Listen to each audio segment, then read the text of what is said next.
En termes de recommandations maintenant, les audits ont permis de se rendre compte qu'il y a des dysfonctionnements qui persistent encore et que les autorités contractantes doivent faire l'effort de respecter en tout point les dispositions du Code des marchés publics.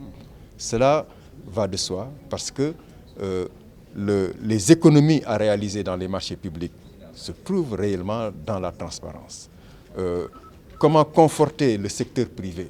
Il faut absolument la mettre en confiance et lui permettre d'arriver à remporter les marchés. Aujourd'hui, si 67% des marchés, et ce qui est confortable, sont entre les mains du secteur privé national, encore une fois, comme je l'ai dit, seul ou en groupement, on peut arriver peut-être à l'améliorer, à aller vers 80%, 85%.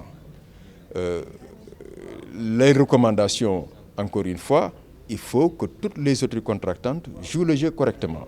Mais le secteur privé également, nous les encourageons davantage à aller en groupement. Il ne sert à rien d'aller toujours seul, d'être un singleton, dans un environnement concurrentiel. Les gens peuvent tirer leur épingle du jeu en favorisant le groupement entre entreprises locales. Parce que souvent, les groupements dont on parle, ce sont des groupements entre entreprises locales et entreprises étrangères, hors communautaires. Mais si on veut conforter le secteur privé national, avoir un secteur privé national fort, les textes permettent, avec des préférences, parce qu'il y a des taux de préférence, dans un appel d'offres ouvert international, les entreprises sénégalaises ou communautaires ont un taux de préférence de 15%. Elles peuvent être 15% plus chères par rapport à des entreprises hors communautaires et gagner le marché. Et donc, les entreprises doivent aujourd'hui se parler. Les entreprises nationales et communautaires doivent se parler et aller ensemble.